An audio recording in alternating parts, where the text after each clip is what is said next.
Moisturiser লাগানোর পর মুখ আরও চিটচিটে লাগে, এই অভিজ্ঞতা হয়েছে? তাহলে সমস্যাটা ময়েশ্চারাইজারে না, সমস্যাটা ভুল ময়েশ্চারাইজারে।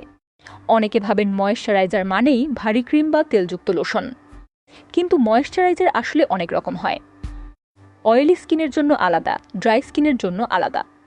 ভুল ধরনটা বেছে নিলেই মুখ চিটচিটে হয়ে যায়, এটা স্বাভাবিক। তাহলে বুঝবেন কিভাবে কোনটা আপনার জন্য সঠিক?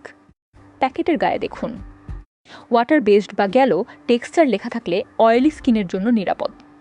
অয়েল ফ্রি বা নন কমেডোজেনিক লেখা থাকলে আরও ভালো।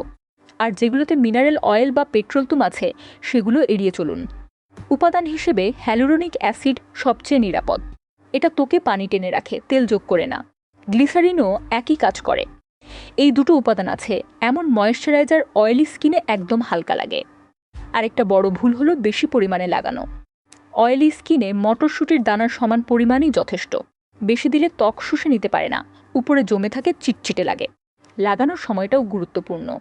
মুখ ধোয়ার পর হালকা ভেজা থাকতে থাকতে লাগান, তখন ত্বক আর্দ্রতা বেশি টেনে নেয় এবং কম পরিমাণেই কাজ হয়। মনে রাখুন, ময়েশ্চারাইজার তেল বাড়ায় না। সঠিক ময়েশ্চারাইজার আসলে তেল নিয়ন্ত্রণে সাহায্য করে। আপনি এখন কোনো ধরনের ময়েশ্চারাইজার ব্যবহার করছেন, গেল নাকি ক্রিম? কমেন্টে জানান। আর এই ধরনের ক্যান্সারের টিপস পেতে এখনই সাবস্ক্রাইব করুন।